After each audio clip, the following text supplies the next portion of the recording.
Muy buenos días.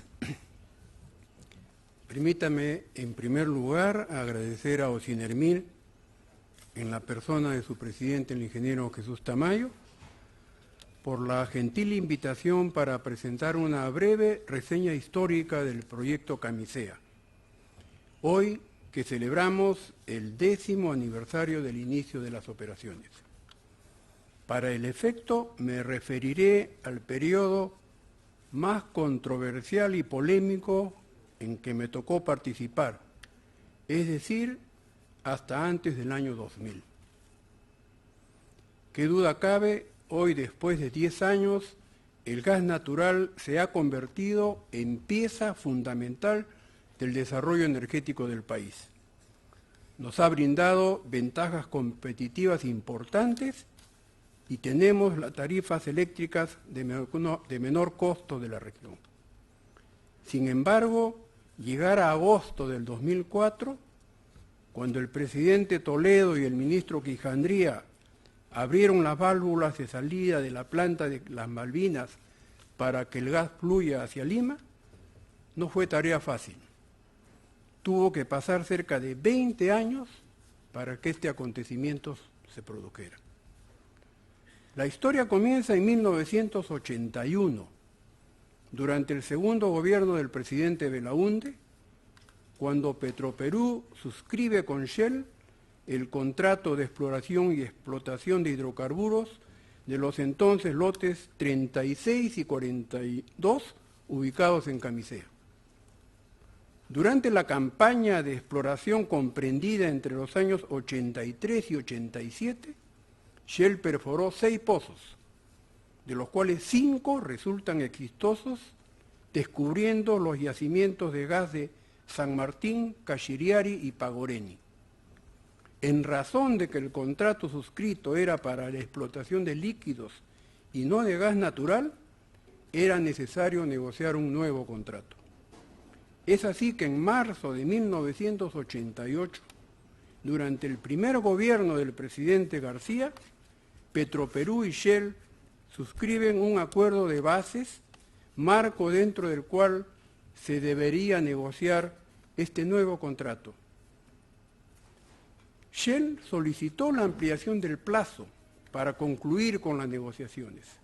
Sin embargo, y sorpresivamente, en el mes de octubre del mismo año, el gobierno dio por terminadas las negociaciones, hecho que causó sorpresa en el mundo empresarial nacional e internacional, quedando la sensación de una expropiación encubierta por parte del Estado. Es necesario recordar que apenas unos años atrás, el Perú había dejado de pagar su deuda. Por lo tanto, era inelegible para acceder a créditos internacionales. En estas circunstancias, el gobierno le exigía a Shell el financiamiento de los sistemas de transporte y distribución. Así transcurrieron los años hasta 1990, y ya bajo la administración del presidente Fujimori, se inician los contactos para posibilitar el reinicio del proyecto de Camisea. En esos momentos, el Perú hacía denodados esfuerzos para reinsertarse en la comunidad financiera internacional y principalmente para recuperar la confianza de los inversionistas. Pero, ¿cuál era el entorno dentro del cual se desarrollaba la actividad económica en general del país y en especial del energético en esos momentos? Desde inicio de la década de los 70 y comienzos de los 90, y después de 20 años de monopolio estatal, la situación del sector energético era lamentable. No solo por la situación en que se encontraban las instalaciones y la economía de las empresas del Estado, sino también por el efecto dramático del terrorismo que tuvo como blanco perfecto a las instalaciones energéticas. Estos problemas estaban ligados a la naturaleza de la gestión. Las empresas públicas responsables eran manejadas con criterios políticos antes que económicos o empresariales, lo cual producía una elevada rotación de sus cuadros directivos y gerenciales que eran nombrados por sus vinculaciones políticas antes que por su capacidad técnica, afectando el establecimiento y aplicación de planes y estrategias de mediano y largo plazo.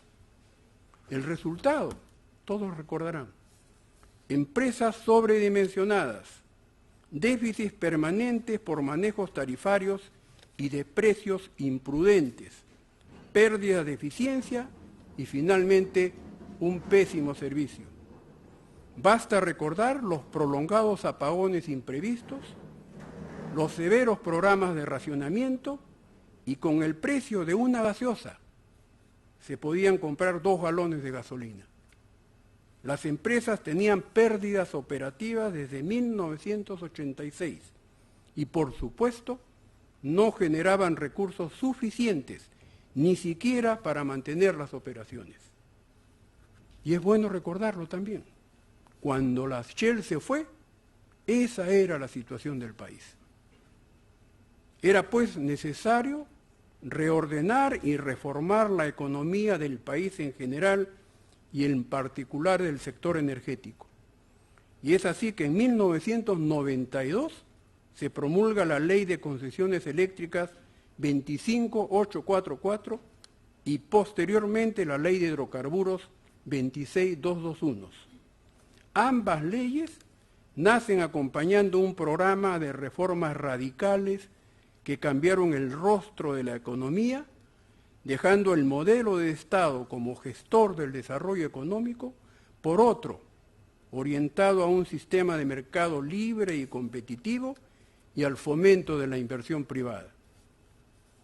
Para reordenar el sector e implementar estas reformas se requería un entorno más dinámico, eficaz y competitivo que obligara a tomar decisiones inmediatas, más eficientes, papel que las empresas del Estado no estaban en condiciones de realizar. La participación del capital privado era, pues, un componente esencial en la reforma que se buscaba para evitar el caos y mejorar la competitividad de la economía. Medidas como la eliminación del monopolio estatal, la desintegración vertical, el libre acceso a actividades no permitidas al capital privado y la apertura de la economía eran acciones urgentes que se tenían que realizar. Finalmente, todos estos principios se consagraron en la Constitución de 1993. Los resultados de estos cambios son hoy totalmente palpables, con sus defectos e imperfecciones que pudiera tener. Los primeros contactos con Shell empezaron en 1991 y no fueron muy auspiciosos. En esos momentos el Perú hacía esfuerzos para estabilizar la economía y Shell aún no había digerido el desplante del gobierno de hacía apenas unos años.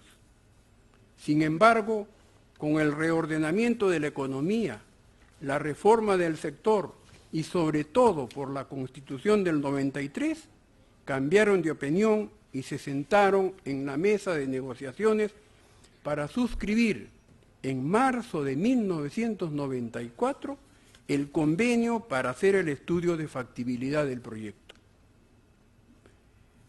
El esquema que recomendaba el estudio de factibilidad era muy parecido al actual y consistía en una planta de separación con capacidad para 1.500 millones de pies cúbicos diarios y obtener 70.000 barriles diarios, 600 kilómetros de ductos, uno de líquidos y otro de gas natural, una planta de fraccionamiento y una central térmica de 450 megavatios.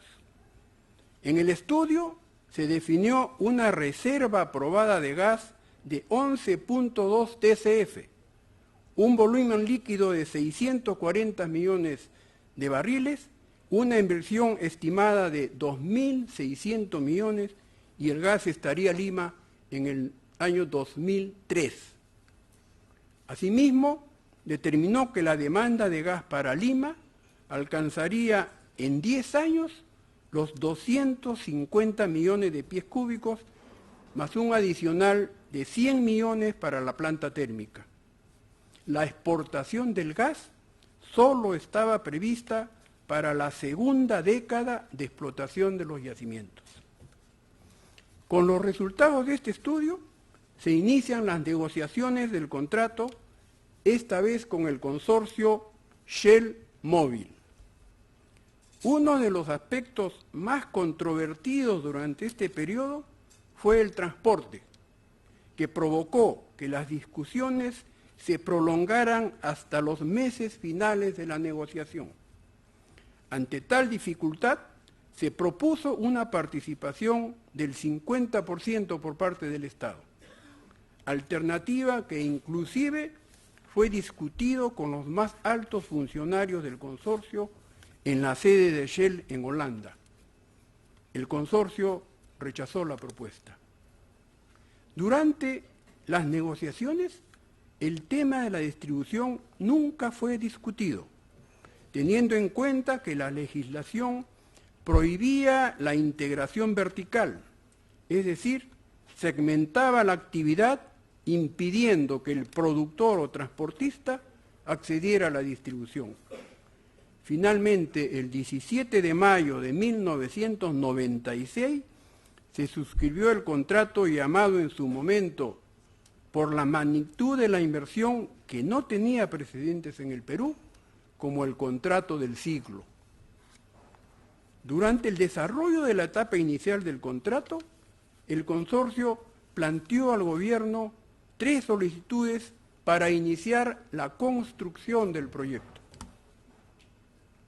Estas 3 solicitudes eran la modificación de algunos artículos de la Ley de Concesiones, el desarrollo de la distribución de gas natural en Lima y la libre exportación del gas a Brasil.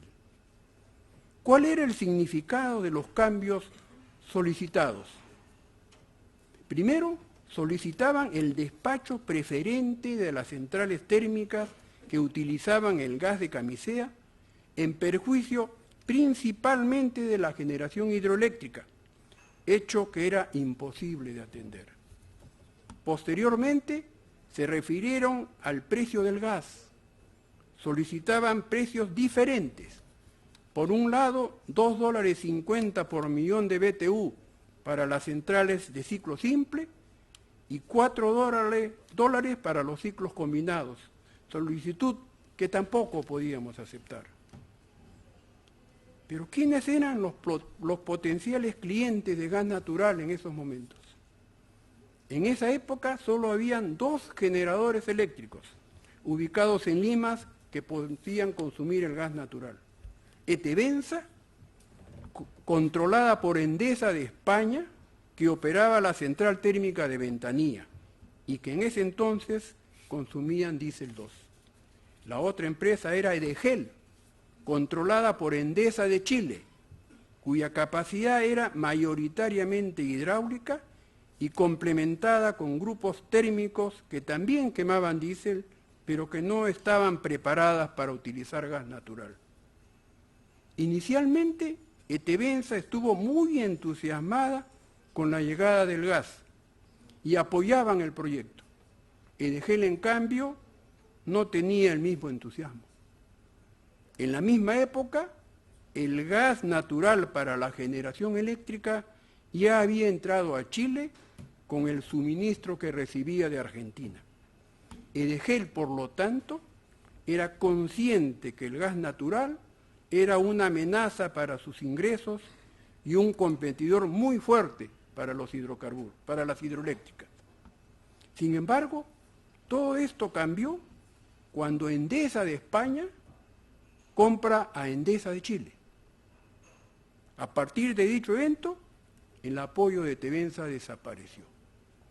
Era evidente que para los generadores hidroeléctricos la llegada del gas era una real amenaza, y el ejemplo era Chile, por lo que comenzaron a desplegar estrategias para pinchar el proyecto. Prueba de ellos fue la aparición de múltiples proyectos hidroeléctricos en etapas muy incipientes, que llenaban las páginas de los periódicos con mucha frecuencia y que servía de argumento a algunos para opinar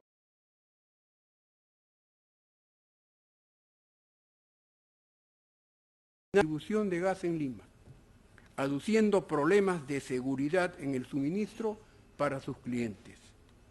Para reducir esta incertidumbre del consorcio, el gobierno le propuso una participación minoritaria que también fue rechazada. La solicitud de asumir la distribución, a nuestro entender, tenía como principal objetivo manejar los precios para las diferentes categorías de consumidores, fijando un solo precio para el consumidor final, es decir, el precio en la puerta del consumidor. No olvidemos que de acuerdo a la ley de hidrocarburos, no existe control de precios, por lo que la separación de las diferentes etapas de la actividad era una medida que otorgaba la transparencia necesaria a la cadena de los precios.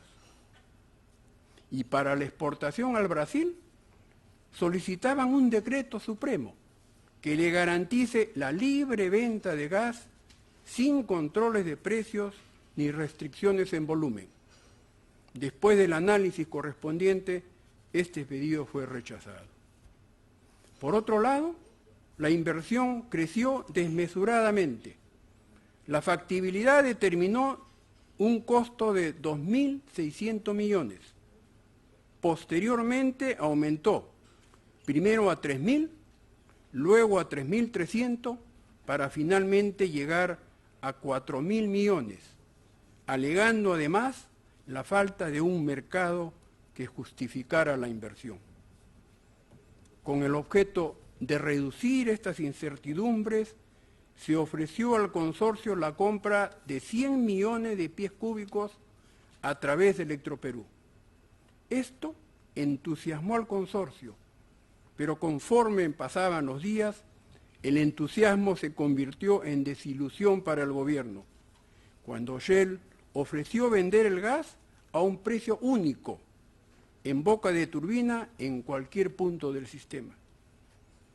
¿Por qué el consorcio no aceptó la propuesta y por el contrario la hizo difícil, estableciendo un precio igual en Lima, en Camisea o en cualquier punto del sistema?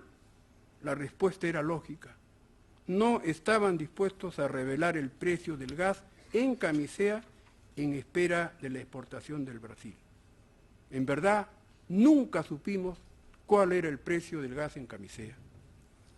Las solicitudes del consorcio afectaban directamente el marco normativo que con mucho esfuerzo se había aprobado hacía algunos años, esquema que aún hoy se encuentra vigente con los cambios que la experiencia demostró eran necesarios. El 15 de julio de 1998, el consorcio tomó la decisión de no pasar a la segunda etapa, es decir, abandonaba el contrato. Esta decisión del consorcio cayó como una bomba en los predios del gobierno. En verdad esperábamos una mejor noticia. El contrato del siglo se había caído. Este hecho creó una enorme intranquilidad en la prensa y en los gremios empresariales. La relación contractual con el consorcio, por lo tanto, respecto de los derechos de los campos de Camisea, dejó de tener vigencia, los mismos que a partir de este hecho pasaron a ser, sin discusión ni duda alguna, a ser de propiedad del Estado peruano. De pronto nos encontramos con un yacimiento con importantes reservas probadas de hidrocarburos y entonces nos hacíamos la pregunta, ¿qué vamos a hacer? ¿Cuáles serán los objetivos para el proyecto? y nuestra respuesta fue siempre clara. El proyecto se enmarcaría dentro de la política energética del gobierno basada en 4 objetivos que guardaban coherencia con la política económica y con el marco constitucional y legal. El primer objetivo era promover y facilitar la participación de la inversión privada, reafirmando la vigencia de los principios que asignan a este sector la actividad empresarial. El segundo objetivo era buscar la racionalidad de la explotación de los recursos naturales, priorizando los beneficios hacia el mercado interno. Por tal motivo, se reconfiguró el área de concesión en 2 partes. El lote 88, que incluye los yacimientos de San Martín y Cachiriari, y el lote 56, con el yacimiento de Pagoreni, decidiéndose la licitación solo del lote 88 y reservar para el futuro el lote 56. El tercer objetivo era promover la competencia en los mercados como la mejor garantía para un servicio eficiente y competitivo. En ese sentido, y después de amplio análisis, y para evitar las posiciones de dominio por el tamaño del mercado, se optó, al igual que en el sector eléctrico, por la desintegración vertical en toda la cadena. El cuarto objetivo era la protección del medio ambiente. En ese sentido, el tema de la capacidad de los ductos hacia Lima adquiría particular relevancia, sobre todo en el tramo Camisea hasta el cruce con el río Apurímac. Este tramo, de aproximadamente 180 kilómetros, sería calculado para una capacidad tal que permitiera transportar los productos atendiendo la demanda de acuerdo a un horizonte acorde a la vía técnica del proyecto. La partida del consorcio, aparte de las implicancias políticas y económicas, había dejado una sombra de duda sobre el proyecto. En primer lugar, dejó entrever que el proyecto no reunía las condiciones de rentabilidad que ella esperaba, y además que el gobierno no tenía una política energética clara que sirva de apoyo al proyecto. Era pues necesario tranquilizar tanto al ambiente interno como externo, y es así que en función de los objetivos indicados, en junio de 1999 se promulga la ley la 27133 de promoción del desarrollo de la industria del gas natural. Conociendo las dificultades para desarrollar el transporte, se logró incluir en esta ley una solución ingeniosa, involucrando a los usuarios del servicio eléctrico en el otorgamiento de una garantía para asegurar la remuneración del transportista. Así nació la GRP, la garantía de red principal. Sin embargo, dentro del mismo gobierno seguía la pugna. Habían voces discrepantes respecto del esquema de licitación del proyecto. Unos propugnaban por un esquema similar al solicitado por Shell, es decir, con un único operador para el campo, transporte y distribución. Eran los hinchas de Shell. Por otro lado, los que habían participado en el ordenamiento y reforma del nuevo marco regulatorio, que apoyaba el esquema de la segmentación del negocio. Finalmente, en una reunión intensa y yo diría que hasta dramática, el presidente Fujimori optó por apoyar la coherencia con el marco regulatorio, iniciándose de esta manera con el proceso de licitación. La convocatoria a la licitación se realizó en mayo de 1999 y la buena pro para la explotación de los campos se otorgó en febrero del 2000 al consorcio Pluspetrol, Hantoil y SK Corporation. La buena pro para el transporte y distribución fue otorgado al consorcio conformado por Techin, Sonatrach, Pluspetrol, Jantoil y Graña y Montero. Pero el proceso de adjudicación tampoco estuvo exento de problemas.